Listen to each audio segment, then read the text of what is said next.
오늘 빌립보서 3장 12절에 16절까지 말씀을 가지고 송구영신 이와 같은 제목으로 하나님의 말씀을 증거하도록 하겠습니다. 송구영신이 여러분들 잘 아시다시피 부분회를 보내고 새해를 맞이하자라는 거죠. 그러니까 우리가 2019년도는 그냥 잊어버리고 2020년도는 좀 잘 살자 이런 거죠. 사람들은 송년회라고 그러지 않고 뭐라 그러죠? 망년회라고 부르요. 망년회가 2019년을 잊자라는 거죠. 과거를 잊는다는 것. 그러니까 여러분 과거의 단절이 완전히 되는 건 아니에요. 우리가 솔직히 과거와 현재와 미래가 굉장히 얽혀져 있는 거죠. 제가 얼마 전에 설교했던 것처럼 지금 여러분들 현재는 과거의 선택이 결정이거든요. 그러니까 내가 과거를 어떻게 살았느냐에 따라 지금 현재 여러분의 삶의 모습이 이렇게 나타나고 있는 겁니다. 제가 그 달인이라고 하는 생활의 달인이라고 하는 TV 프로그램을 종종 보는데요. 왜냐하면 제가 나태했을 때 그 사람들의 삶을 보면 저도 도전을 받더라고요. 내가 열심히 살아야 되겠다. 근데 그 사람들을 보면 하루에 3시간 이상씩은 과거에 잠을 안 자는 거예요. 뭐 음식을 하는 사람이든 뭐 빵을 만드는 사람이든 달인들을 보면 비법이 있어요.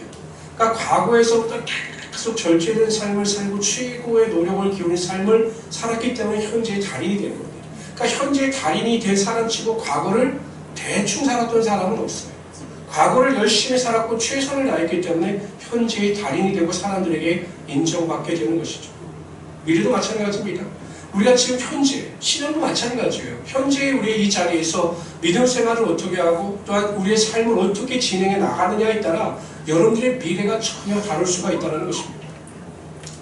여러분, 우리가 그 목회자들이 자주 보는 주석 중에 매튜엘이라고 하는 주석이 있어요. 매튜엘의 주석.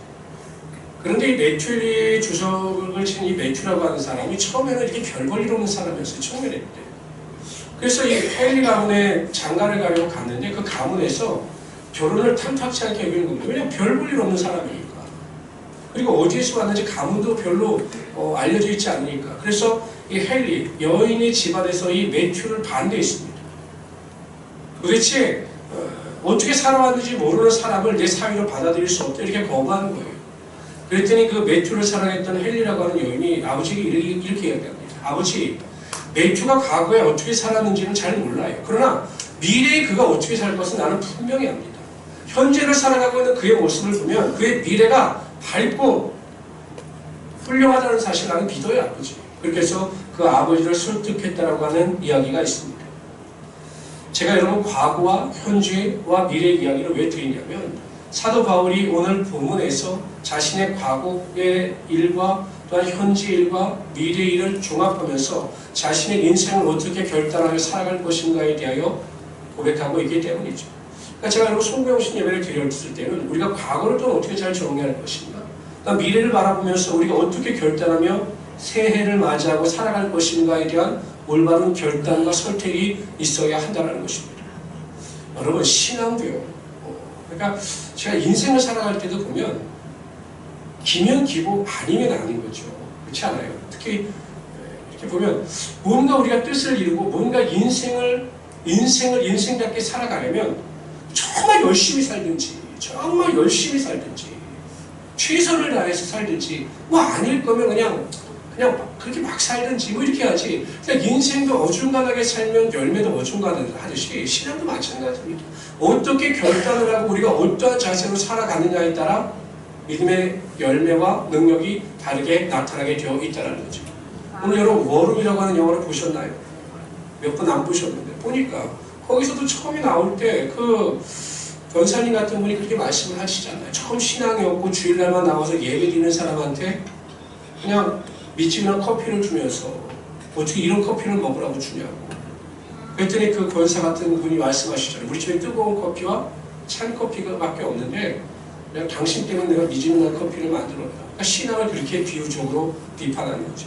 그래서 여러분 오늘 내가 어떻게 과거를 잘 정리할 것인가, 또 미래를 어떻게 준비할 것인가, 잘 믿음의 올바른 은혜를 통해서 이 한 해를 잘 마무리하시고 2020년도를 잘 준비하시는 우리 성도들이 되시기를 주님으로 축원합니다. 첫 번째로 과거의 삶에 대한 바울의 태도에 대해서 살펴보도록 하겠습니다. 13절 보세요. 13절 다시 읽어봅시다. 13절 있습니다. 시작.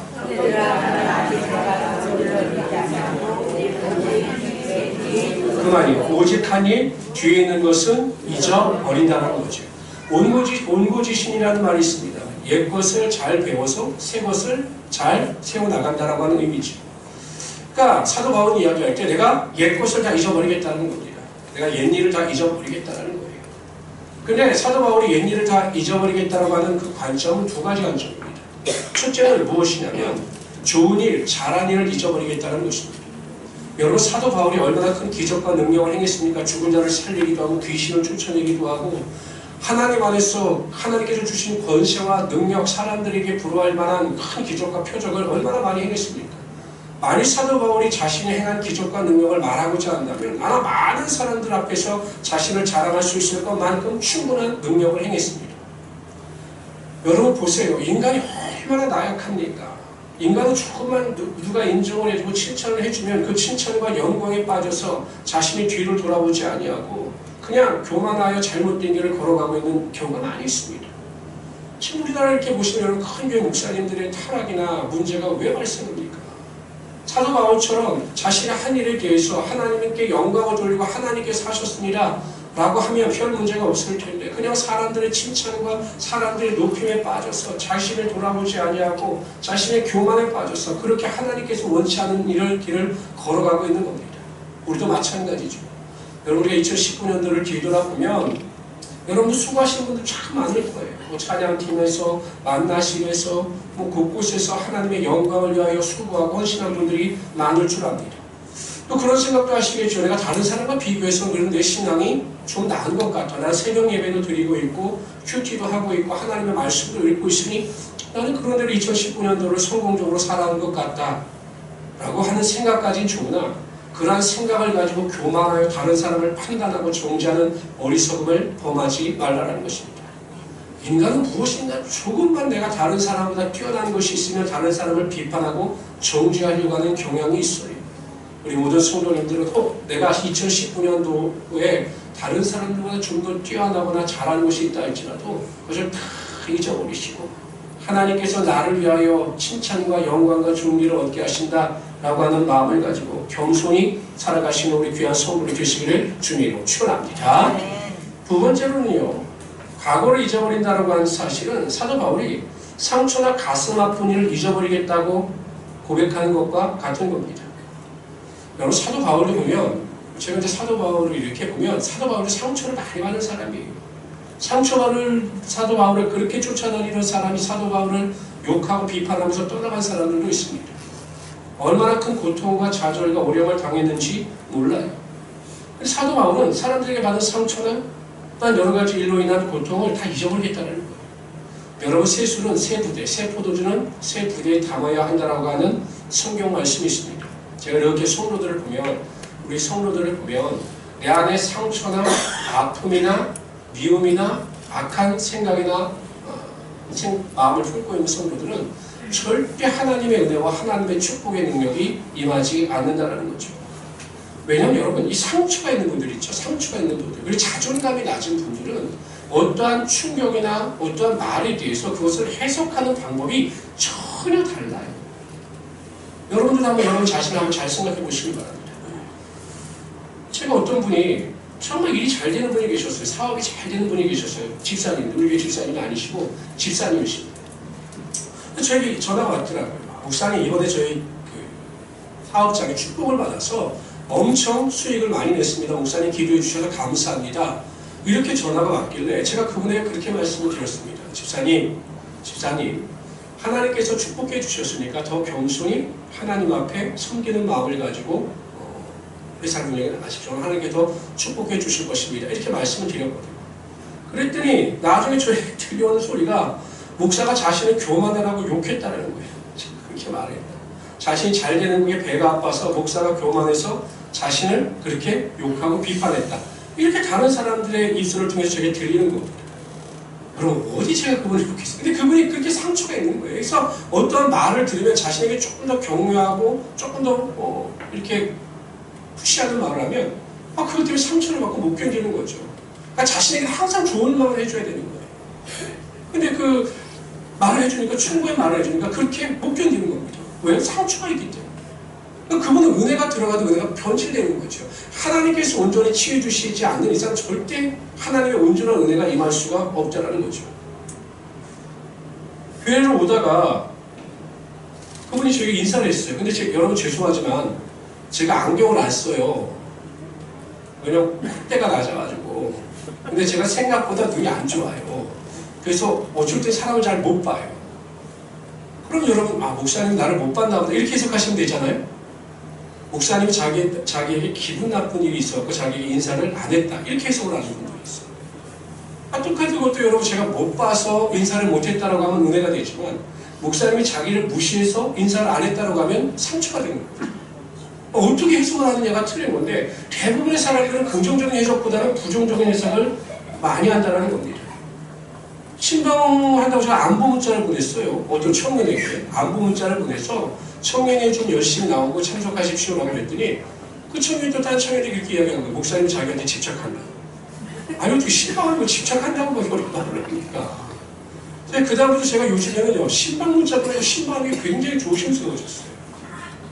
어떤 목사님하고 제가 가다가 부딪혔어요. 근데 저는 살짝 부딪혔기 때문에 그 부딪힌 것조차 몰랐어요. 근데 나중에 그분이 그러시는 거예요. 다른 분들에게 임 목사가 자신한테 기분 나쁜 게 와서 일부러 부딪히고 도망간다. 일부러 부딪히고 도망갔으면 제 등치가 그분의 2배인데 그분이 쓰러지죠. 왜 그런가? 왜 그런가를 곰곰이 생각해보고 제가 상담을 해본 경우가 여러분들의 무의식 중에 상처가 있어요. 상처. 어렸을 때부터 치유되지 못한 상처나 아픔이 있어요. 이것을 꺼내고 상처를 치유하지 아니하면 절대 온전한 은혜와 믿음이 나타날 수가 없다는 거죠. 포장은 될 수 있어요. 포장. 내가 낮은 자존감, 어렸을 때부터 칭찬을 듣지 못하고 자라난 사람들 같은 경우, 또 여러 가지 어려움이나 고난 앞에서 궁핍한 가운데 위축된 삶을 살았던 자들, 이렇게 보면 또 학교에서 선생님의 말에 상처를 받았던 사람들이 이 상처를 포장해서 싸매고 있는데 이것이 온전히 치유가 되지 아니하면 하나님의 온전한 은혜가 임하지 못하고 매일매일 제자리에 머물고 만다라는 겁니다. 어느 수준까지 가요. 제가 보면 어느 수준까지 갑니다. 그러나 결정적인 순간에 상처가 튀어나와서 그동안 쌓였던 모든 은혜를 다 잊어버리게 된다는 거죠.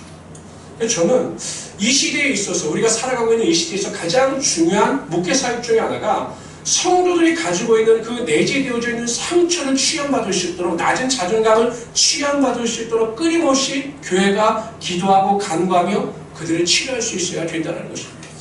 제가 의외로 많이 만납니다. 성도들을 정말 많이 만나요. 왜 그럴까? 이해가 되지 않는 말과 행동을 할 때 왜 그럴까를 생각해보면 결국 그 안에 있는 상처로 인한 낮은 자존감이 있기 때문에 온전한 하나님의 은혜를 맛보지 못한다는 것입니다. 그럼 어떻게 우리가 상처를 취할 수 있는가? 여러분 잘 생각하십시오. 혹시 여러분 이런 분이 상처가 있는 분이에요. 그냥 알 수 없는 분노를 잘 나타내십니다. 그냥 누가 뭐라고 그러면 그냥 빡 화를 내고 자신의 화를 절제하지 못하는 분들이 대부분 상처가 있는 겁니다. 그리고 어떤 말을 하면 그 말을 제대로 듣고 해석하는 것이 아니라 곡해하는 분들, 항상 부정적으로 해석하는 분들이에요. 칭찬하는 것은 좋아하지만 조금만 누가 자기 자신에 대해서 판단하거나 비판하면, 자기 가족에 대해서 비판하거나 판단하면 못 견디는 분들, 이런 분들이 굉장히 자존감도 낮은 것이고 상처가 있는 분들이에요. 참 점검해 보십시오. 그럼 이렇게 어떻게 우리가 상처 치유할 수 있는가? 첫째, 감추려고 하지 말고 드러내십시오. 남자들은 특히 자존심이 세가지고 부인 앞에서 안 드러내려고 해요. 그냥 드러내는 겁니다. 내 상처를 드러내는 거예요. 근데 내 상처가 상처인 것을 모르는 분들이 있어요. 내가 무슨 상처가 있지? 내가 무슨 낮은 자존감이 있지? 모르는 분들이 있어요. 근데 보십시오. 예수님께서 어떻게 상처를 취하시나 보십시오. 예수님께서 사마리아에 있는 수가성에 가셨다가 한 여인을 만납니다. 그 여인이 정오에 물을 길러 왔다가 예수님을 만나요. 예수님께서 그 여인에게 복음을 충고합니다. 영원히 목마르지 않는 물을 마셔야 한다라고 말씀하셔요.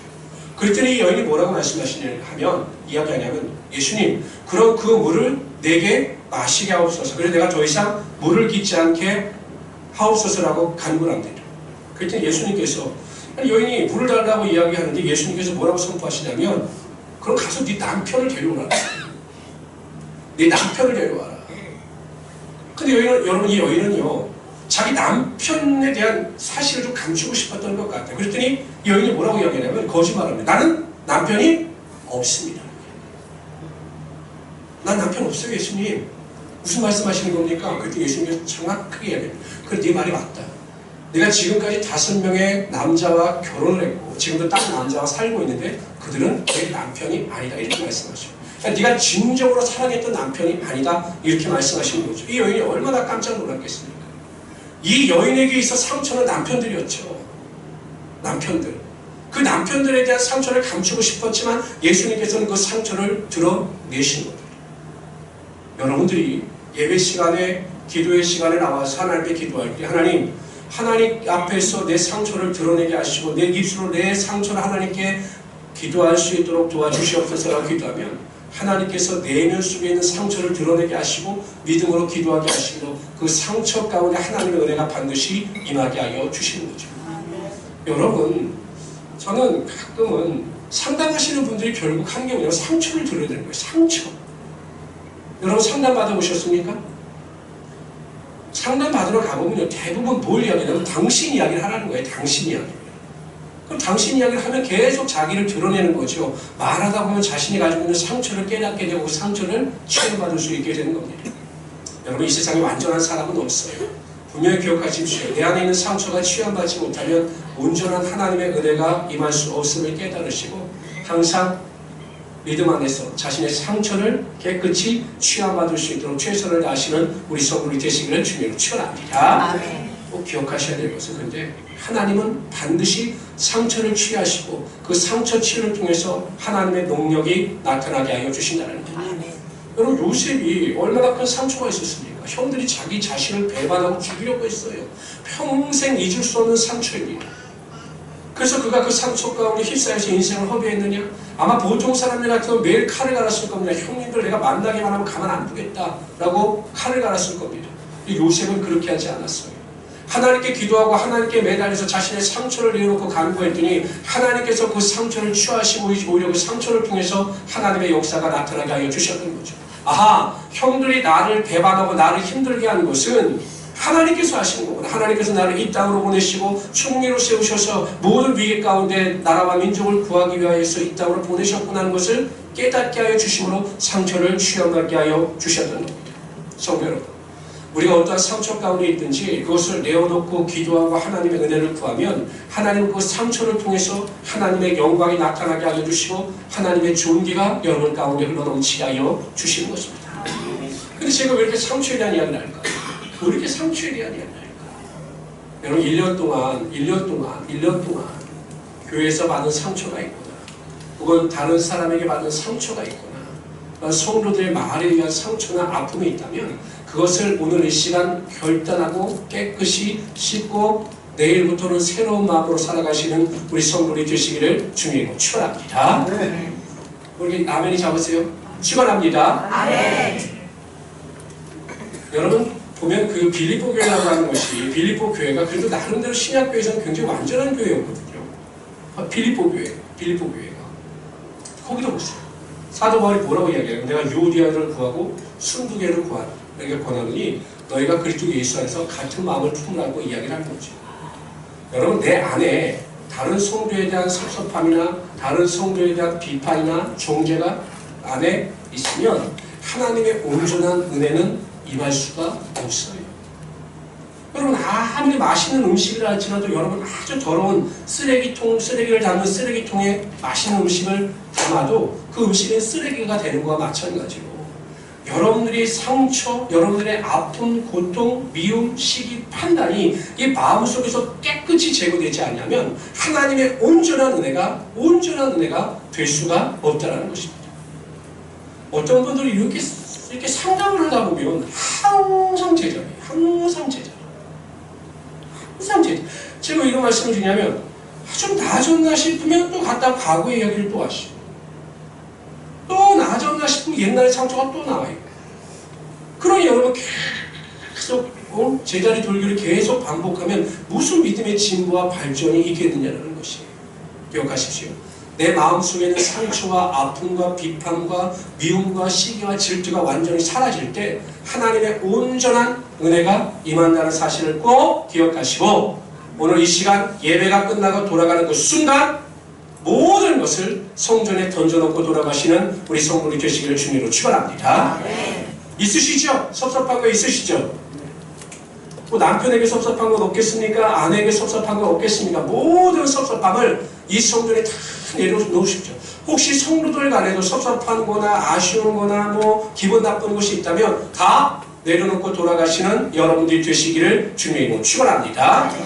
없다고 거짓말하지 마십시오. 저는 다 압니다. 제가 말을 안 하면 다 이렇게 눈빛을 보면 다 알아요. 그러니까 여러분 다 내려놓으시고 정말 우리 모든 성도들은 제가 요즘 매일 기도하는 게 그거예요. 새벽마다 기도하는 기도가 이겁니다. 하나님, 우리 성도들이 같은 마음, 같은 생각, 같은 말을 하게 할 수 있도록 도와주십시오. 서로가 사랑하고 궁일하며 그들을 서로 인내하며 참아낼 수 있는 그런 성도들이 되게 하여 주십시오라고 기도합니다. 2020년도에는 그런 공동체를 만들어 가시는 우리 성도들이 되시기를 주님으로 축원합니다. 그런데 한편 우리가 과거에 잊지 말아야 될 것이 있어요. 한번 여러분 2019년도를 이렇게 한번 뒤돌아보십시오. 여러분 2019년도 하나님께서 나에게 베풀어 주신 은혜가 한 가지도 없는 성도들 한번 손들어 보십시오. 나 2019년 생각해보면 하나님께서 나에게 주신 은혜가 하나도 없다. 이런 성도들 한번 손들어 보십시오. 없죠? 그렇다면 한번 적어보십시오. 내가 오늘 하나님께 우리가 이따 기도할 테니까 정말 하나님께서 나에게 베풀어 주신 은혜가 무엇인가에 대하여 적어보시고 2019년을 마무리하면서 하나님 앞에 그 은혜 가운데 감사하고 하나님 앞에 믿음의 선포를 통해서 영광을 돌리며 살아갈 수 있는 우리 성도들이 되시기를 주님으로 축원합니다. 저도 오늘 새벽 기도가 마지막 새벽 기도, 이제 19년의 새벽 기도를 이렇게 아침에 와서 하나님께서 무슨 기도를 응답해 주셨는가를 이렇게 보니까 정말 많은 기도를 응답해 주셨더라고요. 정말 세세한 것 하나하나까지 하나님께서 다 응답해 주심을 제가 보고 하나님께 감사했습니다. 항상 마무리하면서 하나님께서 베풀어 주신 은혜가 있다면 그 은혜 감사함으로 2019년도를 마무리하시는 우리 성도들 되시기를 주님으로 축원합니다. 두 번째로 현재의 삶에 대한 바울의 태도에 대해서 살펴보도록 하죠. 다시 한번 우리 성경을 읽어보도록 하죠. 13절부터 14절부터 읽읍시다. 시작. 편대를 향하여 그리스도 예수 안에서 하나님이 위해서 부르신 부름의 상을 위하여 달려가노라. 14절까지입니다. 편대를 향해서 살아간다는 거예요. 편대. 첫 번째, 현재의 삶인데 내가 편대를 바라보면서 살아간다는 겁니다. 편대가 무엇일까요? 편대를 바라보는데 이 편대가 무엇일까요? 네? 십자가. 또요. 정말 다양하게 말씀해 보시죠. 뭘까요? 천국. 또요. 뭘까요? 정답이 다 나와요. 이게 천국이에요. 천국. 편대. 그러니까 사도 바울의 삶의 방향성은 오직 천국이었어요. 그러니까 현재를 살아가고 있지만 그는 천국을 바라보면서 살아갔기 때문에 어떠한 상황 가운데서도 그 방향성을 잃지 않고 그 소망 가운데 살아갈 수 있었던 거죠. 제가 얼마 전에 보니까 요즘에 SNS에서 굉장히 떠들썩한데 백종원 씨의 골목 식당에 나오는 포방전 돈가스 집이 있어요. 아십니까? 네. 가보셨습니까? 네. 여기 하경영이 2번 갔었죠. 그 돈가스를 먹으려면 전날 11시에 가야 돼요. 우리 하경영이 2번씩이나 갔어요. 근데 저한테는 한 번도 안 사다 줬어요. 근데 그 집이 정말 맛있다고 그래요. 맛있어요, 진짜? 그래요. 하경영제가 맛있다고 진짜 맛있는 겁니다. 근데 이제 그 집이 워낙 장사가 제일 잘 돼서 여러 가지 문제가 있어서 이제 그 돈가스 집이 제주도로 이사를 했어요. 근데 이거 이사를 하는 마지막 과정을 이렇게 하는 거를 몇 번 나와서 제가 이렇게 무심코 봤어요. 근데 그 돈가스 집 사장이 그렇게 돈가스가 맛있고 잘 팔리면 돈을 벌어야 되잖아요. 그렇죠? 근데 이사할 때 보니까 이삿짐이 이렇게 트렁크 하나예요.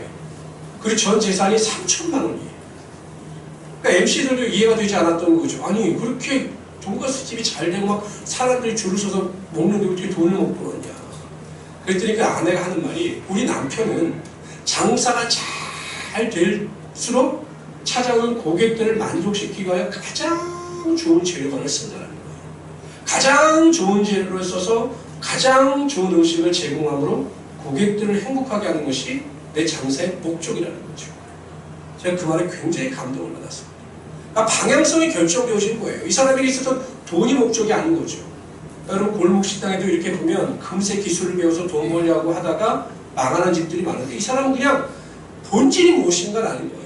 음식을 만드는 그 사람은 좋은 재료를 가지고 고객들을 기쁘게 하면 나는 그것으로 행복하다. 이것이 장사꾼의 마인드가 아닌 음식을 만드는 요리사의 마인드였기 때문에 사람들이 그렇게 물밀듯이 찾아오는 것 아니겠습니까? 그래서 저는 정말로 그 사람이 잘 있다고 생각하는 것이 예수만 믿으면 참 좋을 텐데 제주도에 가서 여러분 하는데 사람들이 그 진심을 알아보고 찾아오는 거예요.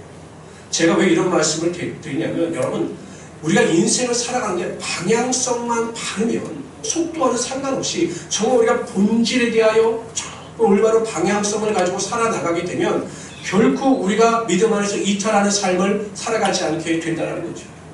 여러분 이 방향성과 본질이 잘못됐기 때문에 여러분 우리가 믿음 안에서 시험에 빠지는 경우가 굉장히 많아요. 저는 참 이런 말을 하시는 중 이해가 안 되는 게 너무나 많다니까. 그렇잖아요 여러분. 정말 우리가 예수 믿는 것이 본질이고 하나님의 말씀대로 살아가는 것이 올바른 방향성이라면 그 방향성을 쫓아 믿음을 바르게 살아가야 되는 것 아니겠어요? 여러분 보십시오. 우리가 때로는 예배를 또 경홀히 여기죠. 말씀도 경홀히 여기죠. 저는 그렇게 이야기합니다. 가끔은 농담으로 자신의 손자나 아들을 사랑하는 것만큼 예수님을 한번 사랑해 보십시오라고 얘기합니다.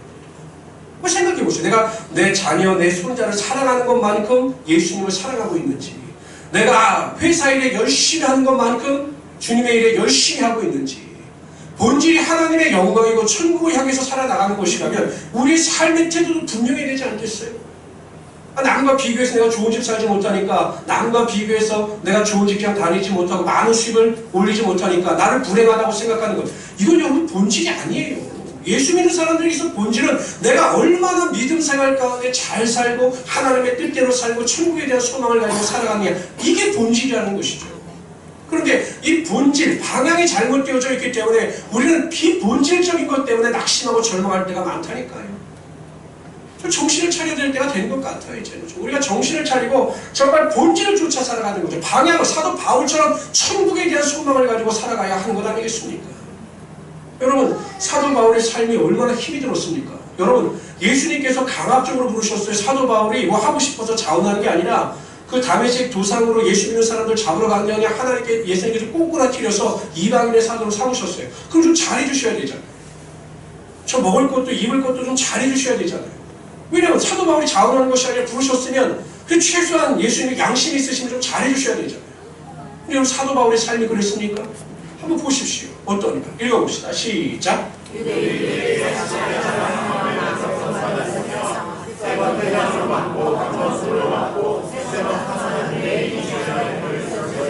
여러분들 이랬으면 어떨 것 같아요? 예수를 믿는데 태장으로 맞고 돌로 맞고 이러면 어떨 것 같습니까? 보십시오. 시작.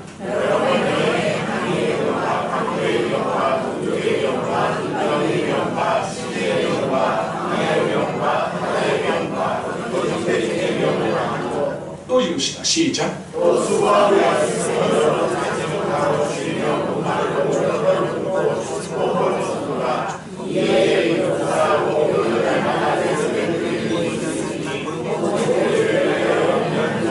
사도 바울의 삶이 이랬어요.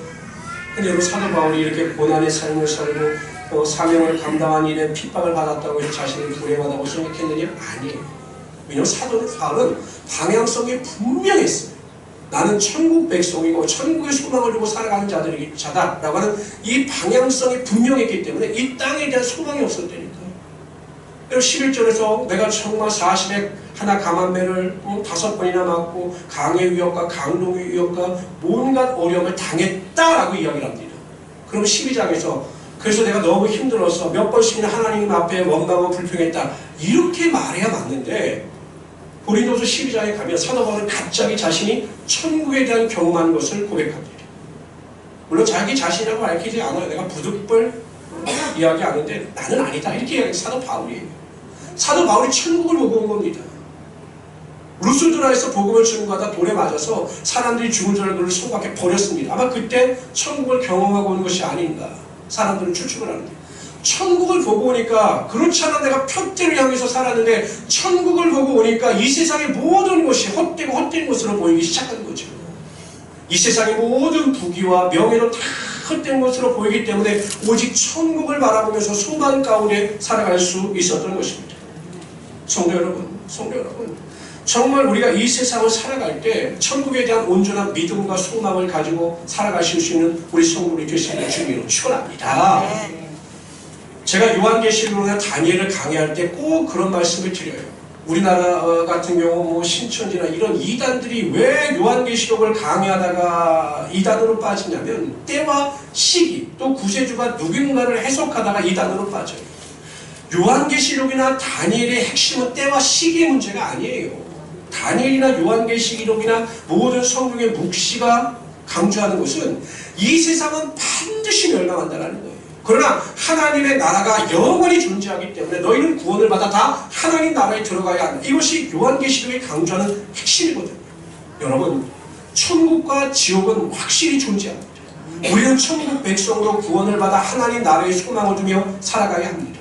물론 우리가 이 세상을 살아갈 때 많이 필요하겠죠. 입을 것, 먹는 것, 마실 것 다 필요하죠. 그러나 이것이 본질이 아니라 우리가 가야 할 천국을 기대하면서 그 천국 가운데 소망을 두고 넉넉히 이기며 살아갈 수 있는 우리 성도들이 되시기를 주님으로 축원합니다. 이 세상은 영원하지 않아요.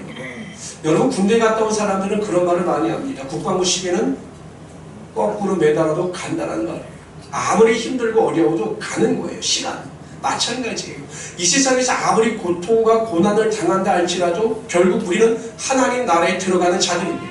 그렇기 때문에 우리가 이 세상을 살아갈 때 천국 소망이 주는 기쁨이 여러분 삶 가운데 있어야 하는 것이에요. 여러분 구원을 받았습니다. 하나님의 자녀가 되었습니다. 천국 백성이 되었습니다. 그런데 천국에 대한 소망도 없고 기대도 없다?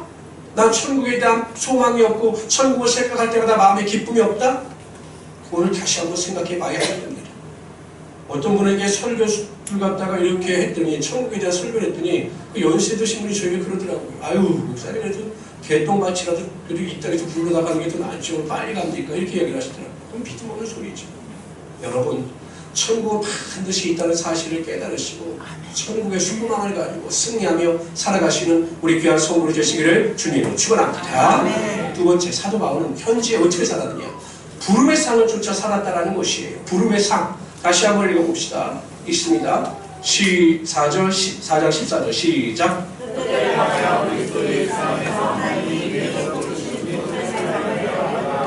사도 바울에게 있어 핵심은 상이었어요. 상. 다 같이 읽어봅시다. 시작.